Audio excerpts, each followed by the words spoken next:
Alright guys, we're back with another technical video. Today I'll be going through your question, answering it, and hopefully you find your solution that you need.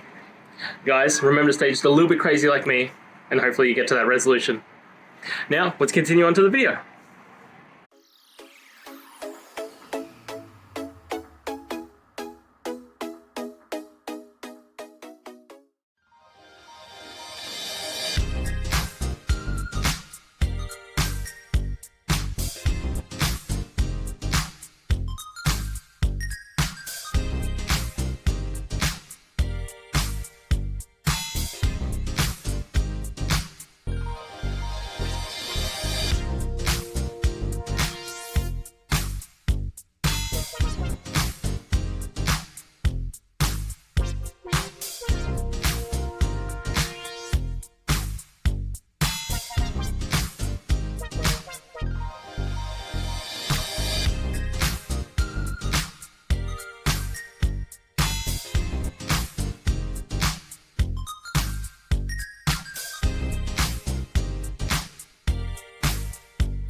And that's it guys. We've gone through the solutions and I'm hoping that it resolved your issue.